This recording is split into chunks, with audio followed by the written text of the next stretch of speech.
Voilà, je vous prie de m'excuser. Voilà, la conférence que je vais vous lire, c'est une étude, la sérieuse du coup, sur Cervantes, qui s'intitule Cervantes émancipé. Les dates de naissance et de mort de Cervantes sont 1547-1616.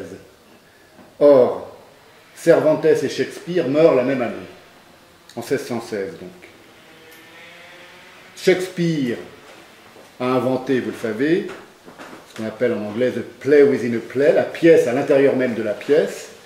Eh bien, Cervantes, lui, on peut dire que, avec le Quichotte, il inaugure à sa façon le roman à l'intérieur du roman, la critique à l'intérieur du roman.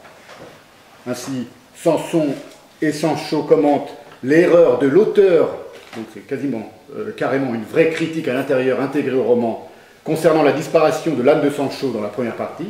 Donc la seconde partie vient critiquer la première partie, tout ça intégré à l'intérieur même du Quichotte. Et même le plagiat dans le roman, puisque le prologue de la seconde partie du Quichotte traite de la fausse suite de Don Quichotte écrite par un certain Avelade.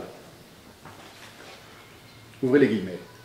Mais je remercie en réalité, écrit Cervantes donc, monsieur cet auteur, Avellaneda, un plagiaire donc, de dire que mes nouvelles sont plutôt satiriques qu'exemplaires, mais qu'elles sont bonnes, et elles ne sauraient l'être si elles ne contenaient de tout.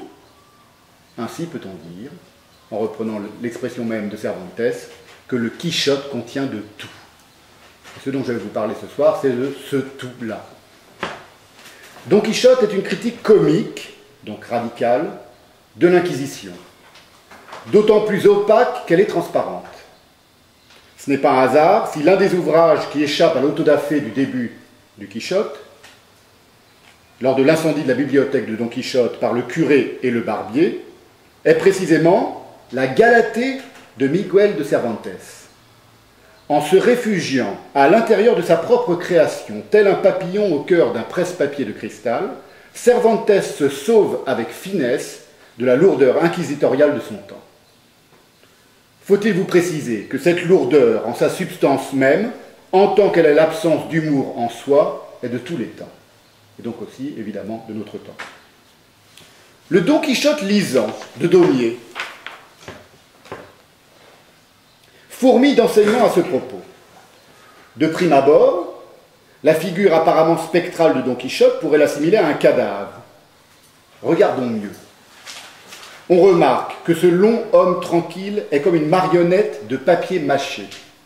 Vous savez que Daumier avait sculpté de merveilleuses petites figurines caricaturales, justement en papier mâché, et qui semblent toujours malaxées par son puissant regard ironique, comme s'il les avait sculptées avec ses yeux plutôt qu'avec ses mains. Comme si, dans ce tableau, la chair était imprégnée de tissu. Il lit un livre au caractère indiscernable, c'est évidemment le Don Quichotte, il est en train de lire son propre livre, et il est surveillé en coulisses par le curé à l'air sévère, mais Don Quichotte ne se contente pas de lire, il s'infuse à l'intérieur du livre qu'il lit, le noir de son regard creux communique avec les pages en une transfusion directe de substance. Don Quichotte est absorbé dans son corps à corps avec le livre qu'il lit, il s'en nourrit par une collaboration végétale qui repose sur la patiente sérénité du temps. Il a la beauté d'un tronc noué, grand, maigre, gonflé de sève rose et blanche. C'est un arbre, vivant et lisant.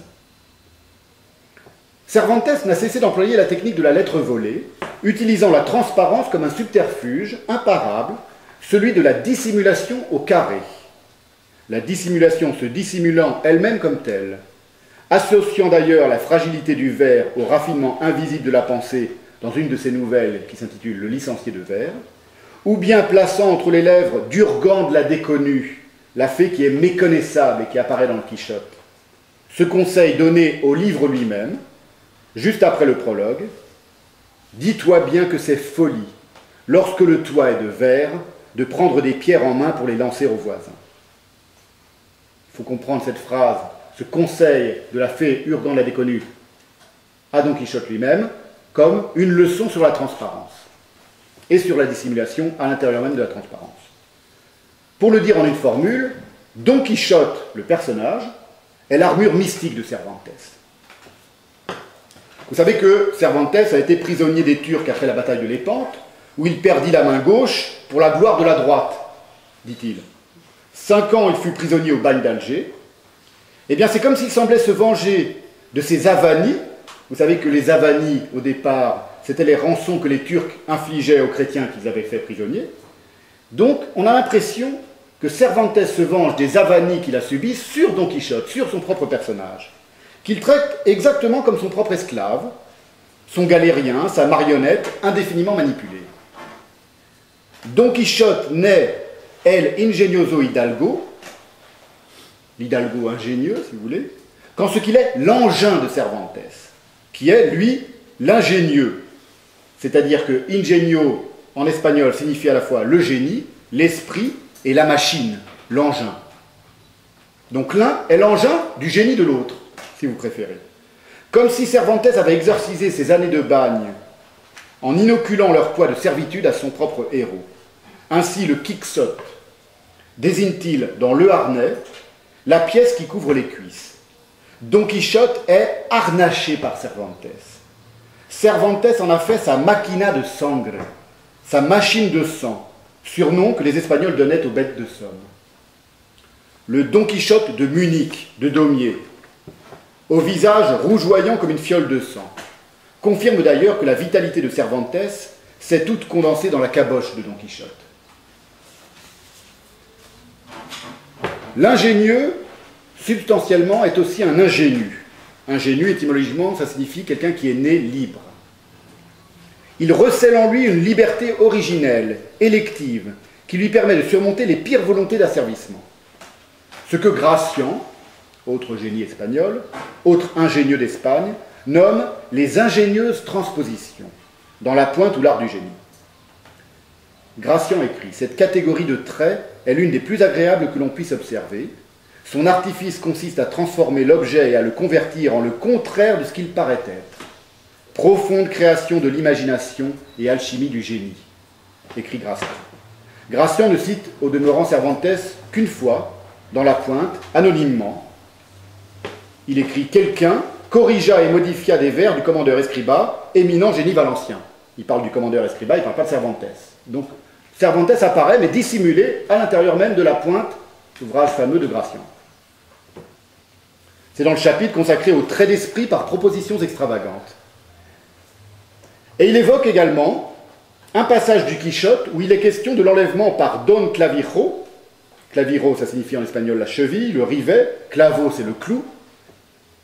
Donc l'enlèvement par Don Clavijo de l'infante Antonomasie, après avoir séduit la duègne Doloride en lui chantant des vers tels que « Viens, mort, en te cachant si bien que je ne te sente point venir, pour que le plaisir de mourir ne me redonne point la vie. » Vous voyez, on est tout dans une dialectique de la dissimulation, à la fois dans le Quichotte, à l'intérieur du Quichotte, et dans la manière dont le Quichotte apparaît comme étant le Quichotte. Je parle du livre. On notera que l'antonomase, qui a donné son nom à antonomasie, l'infante antonomasie dans le Quichotte, est la figure de rhétorique qui consiste à prendre un nom commun pour un nom propre, ou un nom propre pour un nom commun, comme on dit un zoïle, pour dire un critique littéraire jaloux, ou un frigidaire, pour dire un réfrigérateur, etc. Antonomasie est donc d'une certaine manière l'autonomie littéraire en soi, puisque c'est un nom propre désignant le pouvoir de s'injecter dans tous les noms communs. De même que lorsqu'on dit, et tous ces noms devenus communs sont tirés du Quichotte, une Rocinante ou une Maritorne. Ce sont des noms propres dans le Quichotte, ce sont devenus des noms communs dans la langue d'aujourd'hui. Donc, cette manière qu'a Antonomasie d'injecter ce qu'elle est et ce qu'elle signifie à l'intérieur même du texte, c'est un peu comme Cervantes s'insérant dans le Quichotte à plusieurs reprises, par exemple parmi les captifs d'Alger sous le nom de Saavedra, puisqu'il s'appelle Miguel de Cervantes Saavedra, dans l'histoire de la Belle Mort, qui est une des histoires encloses à l'intérieur du Quichotte.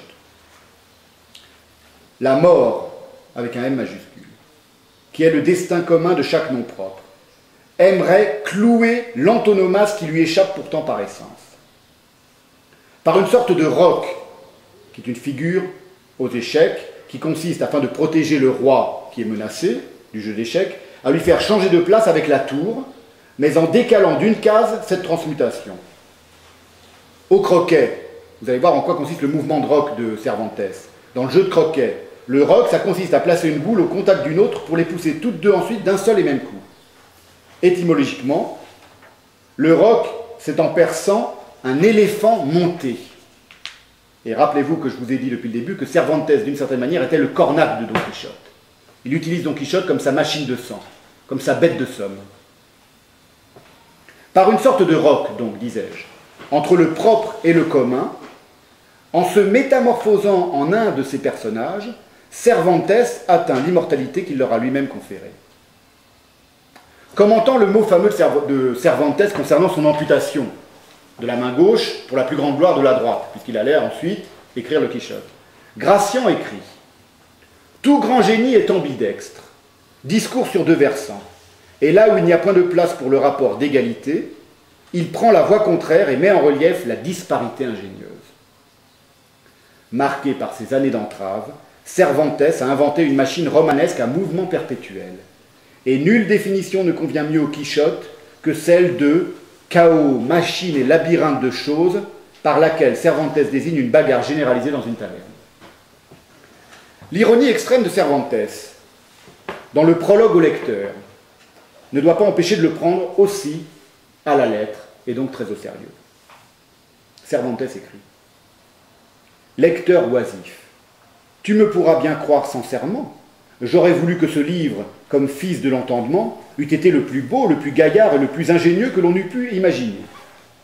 Mais je n'ai pu contrevenir à l'ordre de la nature, selon lequel chaque chose engendre sa pareille, et par ainsi que pouvait produire mon esprit stérile et mal cultivé, sinon l'histoire d'un enfant sec, endurci, fantasque, rempli de diverses pensées, jamais imaginées de personne, comme celui qui s'est engendré en une prison, là où toute incommodité a son siège et tout triste bruit sa demeure. L'autonomie de Cervantes surgit donc dès ce prologue qui décrit la difficulté qu'il eut à écrire le prologue. C'est bien entendu un leurre. D'ailleurs, le Quichotte est aussi un splendide traité sur l'art du leurre. C'est donc un leurre qui apparaît ici dans l'histoire de la littérature, mais qui est appelé un très grand avenir. Proust l'utilise dans La Recherche, laquelle, la recherche du temps perdu, laquelle est l'histoire de l'auteur ayant du mal à écrire la recherche. Comme Céline va s'en emparer dans ses derniers romans, où d'incessantes tractations avec son éditeur, l'irruption d'intervieweurs, de multiples visiteurs, l'obligent à interrompre la cavalcade de sa narration. En apparence seulement, puisque la narration intègre par un mouvement cyclonique tout ce qui n'est pas elle pour aiguillonner sa fougue. Le leurre, inventé donc et inauguré par Cervantes dans l'histoire de la littérature, est ainsi, selon cette logique propre du roc, propre à Cervantes, une leçon sur le leurre et du coup une transmission de désillusion. Dévoiler la vérité, c'est exhiber ce qui la voile, c'est-à-dire enseigner l'art de la feinte. Dans la nouvelle de Cervantes qui s'intitule L'amant libéral, celui-ci écrit « Le monde n'a que ceci de bon qu'il opère toujours de même sorte afin que nul ne se leurre sinon par sa propre ignorance. » Deux auteurs viennent confirmer mon hypothèse d'une autonomie hélicoïdale de Cervantes par une permutation entre lui-même et ses personnages pour mieux mystifier la mort. Le premier auteur est Kafka. Dans une courte nouvelle intitulée « La vérité sur Sancho Panza », car l'art du leurre est toujours aussi une révélation sur le vrai, voilà pourquoi Kafka intitule sa nouvelle « La vérité sur Sancho Panza », Kafka fait de Sancho l'auteur officieux du Quichotte, dont Don Quichotte serait le daimon, le démon. Kafka écrit « Grâce à une foule d'histoires de brigands et de romans de chevalerie lus pendant les nuits et les veillées, Sancho Panza, qui ne s'en est d'ailleurs jamais vanté, parvint si bien, au cours des années, à distraire de lui son démon, auquel il donna plus tard le nom de Don Quichotte, que celui-ci commit sans retenue les actes les plus fous, actes qui, faute d'un objet déterminé à l'avance, qui aurait dû précisément être Sancho Panza, ne causaient toutefois de tort à personne. Mu peut-être par un certain sentiment de responsabilité, Sancho Panza, qui était un homme libre, suivit stoïquement Don Quichotte dans ses équipées, ce qui lui procura jusqu'à la fin un divertissement plein d'utilité et de grandeur. Eh bien, Cervantes confirme cette étrange idée de Kafka, selon qui Sancho Panza serait le véritable auteur du Quichotte, lorsque Don Quichotte interroge Sancho sur la lettre qu'il était censé remettre à Dulcinée, la fameuse Dulcinée dont j'ai travesti un petit peu les traits et la personnalité dans ma nouvelle, la nouvelle que vous venez d'entendre. Don Quichotte intime à Sancho Panza, achève, conte-moi tout, qu'il ne te demeure rien dans l'encrier. Ça, c'est Cervantes qui écrit ça. Vous voyez comme l'intuition de Kafka est précise. Qu'il ne te demeure rien dans l'encrier, dit Don Quichotte à Sancho, comme si en effet c'était Sancho l'écrivain. Dans un éclair de son journal, Kafka précise: ce n'est pas l'imagination de Don Quichotte qui fait son malheur, c'est Sancho Panza. Il faut comprendre en tant que Sancho serait le véritable auteur de Quichotte. On peut aussi comprendre l'autonomie de Sancho Cervantes, faisant de Don Quichotte son esclave par l'absurde, en suivant le raisonnement, par l'absurde donc, de Freud, c'est le second auteur que j'évoquais tout à l'heure, dans Totem et Tabou, où Freud illustre le cérémonial tabou auquel est soumis le roi par l'exemple de Sancho, lorsque Sancho devient, dans le Quichotte donc, gouverneur de son île. Il suffit de changer les termes, de mettre Don Quichotte à la place du roi, de mettre Cervantes à la place de sujet, et d'une certaine manière, en effet, Cervantes prend bien place parmi ses sujets, puisqu'il se mêle dans son livre à ses propres personnages, et de remplacer Don Quichotte, le livre, l'œuvre, à la place de cérémonial, dans la citation que je vais vous faire de Freud, pour saisir l'extraordinaire machination émancipatrice, la machine libératoire qu'est le Quichotte, le livre, Don Quichotte. Voici ce qu'écrit Freud. Et si vous transmutez selon ce que je viens de vous dire, vous allez voir que ça parle en effet de cette machine libératoire. Ce cérémonial, donc Don Quichotte, à la place de cérémonial, le livre Don Quichotte, ne sert pas seulement à distinguer les rois, et donc à la place de roi on va mettre Don Quichotte, le personnage. Le Don Quichotte ne sert pas seulement à distinguer les rois et à les élever au-dessus de tous les autres mortels, il transforme leur vie en enfer, continue Freud, en fait un fardeau insupportable, et leur impose une servitude bien plus onéreuse que celle de leur sujet, Cervantes à la place de sujet. Ce cérémonial, rappelez-vous, pour bien comprendre ce que je suis en train de dire à propos de cette citation de Freud, que Cervantes utilise Don Quichotte pour en faire son propre esclave, le personnage de Don Quichotte pour en faire son propre esclave, et qu'en transformant Don Quichotte en son propre esclave, lui-même s'émancipe de ses années d'esclavage réel, dans sa biographie. Ce cérémonial nous apparaît donc comme l'exact pendant de l'acte obsessionnel de la névrose, continue Freud, où la tendance réprimée et la tendance réprimante obtiennent une satisfaction simultanée et commune. L'acte obsessionnel est apparemment un acte de défense contre ce qui est interdit. Mais nous pouvons dire qu'il n'est, en réalité, que la reproduction de ce qui est interdit. L'apparence, continue Freud, se rapporte à la vie psychique consciente, la réalité à la vie inconsciente. C'est ainsi que le cérémonial royal tabou est en apparence une expression du plus profond respect et un moyen de procurer au roi la plus complète sécurité, mais il est en réalité un châtiment pour cette élévation, une vengeance que les sujets tirent du roi pour les honneurs qu'il lui accorde. Kafka, s'il s'est intéressé au Quichotte, c'est parce que très tôt il s'est aussi intéressé à la toute-puissance romanesque. Dans Description d'un combat, qui est une autre nouvelle fameuse de Kafka, il est un chapitre intitulé, c'est une série de nouvelles d'ailleurs, quasiment un roman, Description d'un combat. Il y a un chapitre qui est intitulé « Divertissement » ou « Comme quoi il est prouvé qu'il est impossible de vivre ». Et ce chapitre commence par un sous-chapitre intitulé « Chevaucher ». Rappelez-vous que depuis le début, mon hypothèse, c'est que Cervantes chevauche le personnage de Don Quichotte. Dans Chevaucher, sous-chapitre de Kafka, donc, de Description d'un combat, l'impossibilité de vivre se traduit par une hallucination créative omnipotente. Je fis souffler sur nous, écrit Kafka, en longues rafales, un fort vent de boue. Je riais et tremblais d'exaltation. Mon veston gonflé d'air accroissait mon pouvoir. Tâchons maintenant de détailler les modalités de cette autonomie inaugurée par Cervantes. La première de ces modalités, on l'a vu, je viens d'en parler, c'est l'apparition à plusieurs endroits de l'auteur dans son propre roman.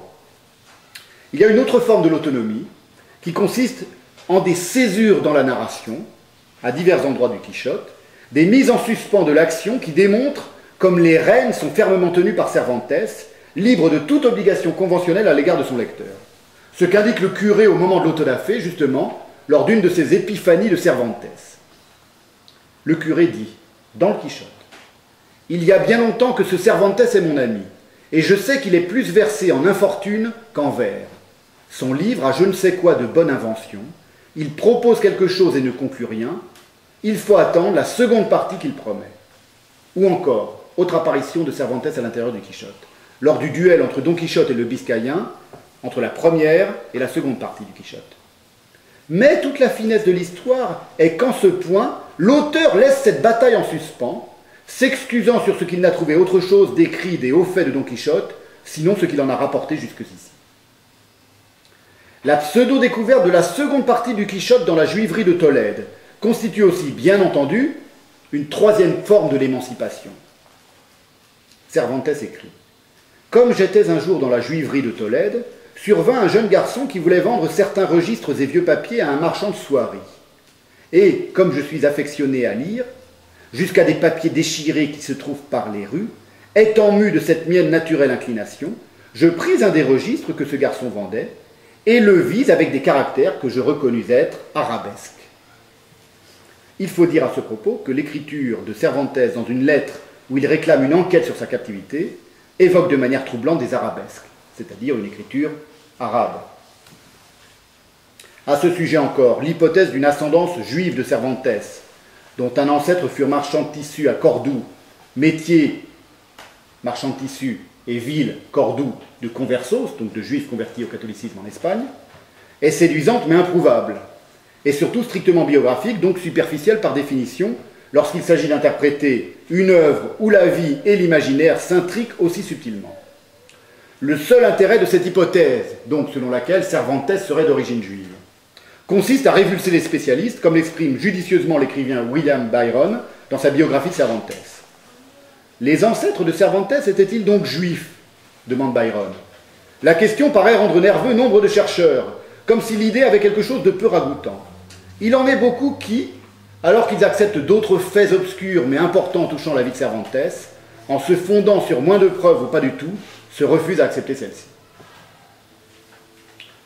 Encore un nouvel exemple d'autonomie romanesque, lorsque, au début du chapitre 12 de la première partie, la feinte vient littéralement se fondre dans la fiction.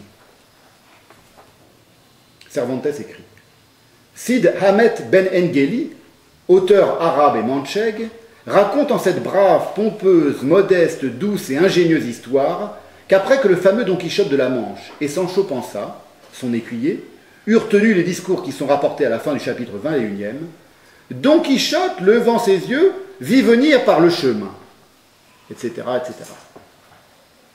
En 1614, dans un des derniers ouvrages de Cervantes, Le Voyage au Parnasse, Apollon déclare à l'auteur « Toi-même, t'es forgé ton aventure, mais si tu veux sortir de ta querelle, plie ta cape et assieds-toi dessus. » Ce procédé de pliure de la cape, cette origami du discours, cette condensation inextricable entre la fiction, l'enveloppe si vous voulez, la cape, l'armure, et son socle narratif, la cape repliée, devenue labyrinthe de choses, pour reprendre l'expression de Cervantes, sur laquelle on s'installe, rejoint ce procédé donc, de pliure de la cape, celui de la mise en suspens à la fin du chapitre 8, auquel succède le titre du chapitre 9 de la seconde partie. Le chapitre 8 s'achève, et à l'heure marquée, ils entrèrent dans la cité du Toboso, où il leur arriva des choses dignes de ce nom, tandis que le chapitre 9 enchaîne, où l'on compte ce qui s'y verra. Il y a donc un procédé de suspens dans le titrage même des chapitres du Quichotte, qui évoque tout à fait une sorte de papier plié, où on a besoin de déployer le papier pour comprendre ce que signifie ce titre, où l'on compte ce qui s'y verra. De même, l'intitulé du chapitre 66 n'est autre que l'annonce de son suspens. Chapitre 66, écrit Cervantes, qui traite de ce que verra celui qui le lira ou l'entendra celui qui l'écoutera lire. Il y a donc une injection biographique, un aller-retour entre la feinte et le vrai, une fiction fabulée dans l'histoire, une opacité par excès de transparence, un suspens ironique et dégrisant. Autant d'éléments qui concourent à une parfaite autarcie romanesque du Quichotte, lequel relève ainsi de ce qu'il faut nommer une dialectique du vrai et du faux, une joute du vraisemblable et de l'invraisemblance, trouvant leur parfaite unité dans le rire. Cette dialectique est résumée par le chanoine qui discute avec le curé des méfaits des romans de chevalerie. Les fables mensongères se doivent accommoder à l'entendement de ceux qui les lisent, et être écrites de sorte à faciliter les choses impensibles, égaliser les grandeurs, suspendre les esprits étonnés, ravir, émouvoir, amuser, et ainsi faire marcher l'admiration et l'allégresse d'un même pas, et jointes ensemble. Toute chose que ne pourra faire celui qui s'éloignera de la vraisemblance et de l'imitation, en quoi consiste la perfection de ce qui s'écrit. Hegel, dans la phénoménologie de l'esprit, ponctue ce cours de littérature fin du chanoine dans le Quichotte, lorsqu'il écrit, Hegel donc, ce n'est plus en tant que faux que le faux est un moment du vrai. Kafka, pour revenir à lui, et pour conclure, décrit la dialectique donquichotesque selon la logique de la négation hegélienne, flamboyante figure de l'infini, chez Hegel. Kafka donc. L'un des actes donquichotesques les plus importants, plus fâcheux que le combat avec les moulins à vent, est le suicide. Don Quichotte mort veut tuer Don Quichotte mort. C'est Kafka qui parle. Mais pour tuer, il lui faut une place vivante. C'est elle qu'il cherche avec son épée, aussi inlassablement qu'en vain. Pris par cette occupation, les deux morts inextricablement enlacés et positivement bondissant de vie culbutent à travers les âges. Il y a encore un autre personnage, c'est une dialectique parfaitement hegélienne, évidemment, que nous décrit là Kafka. Il y a encore un personnage très hegélien dans le Quichotte, c'est sans discussion possible le chevalier des miroirs, que Don Quichotte et Sancho rencontrent dans la seconde partie. Le chevalier des miroirs s'exprime, et il s'exprime en vers. Des contraires je vis, et je suis un amant, dont le cœur est de cire et de dur diamant. À toute loi d'amour, mon âme se conforme. Taillez-y, gravez-y tout ce que vous voudrez. Ô parfaite beauté, toujours vous apprendrez que mon cœur recevra toute nouvelle forme. Difficile de ne pas songer, pour conclure, à nouveau à ce modèle de Cervantes, comme le modèle avoué de Don Quichotte est le beau ténébreux Amadis de Gaulle, le modèle avoué de Cervantes, c'est un autre personnage d'Amadis de Gaulle, un proté-femelle, une fée protectrice, experte en métamorphose, changeant de forme à sa guise, de sorte qu'on ne saurait la connaître ni la reconnaître. C'est la fameuse Urgande, la déconnue, qui est le personnage, selon moi, tutélaire du Quichotte et de toutes ses métamorphoses. Et je vous remercie.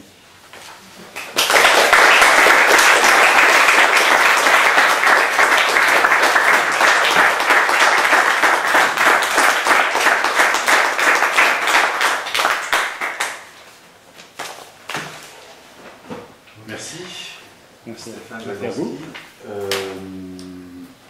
On va traîner un peu par là. Je ne sais pas si on ne va pas forcément faire formellement des questions, en tout cas je crois qu'on veut. Il y a possibilité de poser. Vous avez des questions, oui, sur... Et sinon, on a aussi prévu, je crois, une chose. On va servir un peu de vin, un peu d'eau pour ceux qui veulent, et un petit peu de quelques plats, une petite gourmandise comme ça, pour terminer cette soirée entre amis. Alors ça, on va le préparer tranquillement, ce qui ne vous empêche pas de discuter et de parler par exemple de vos livres. Là, je ne vais pas présenter les choses. Des œuvres que vous avez fait ici. Ah, peut-être, oui. Bah, en deux mots, hein, juste, c'est vrai qu'on a disposé là, mais je voulais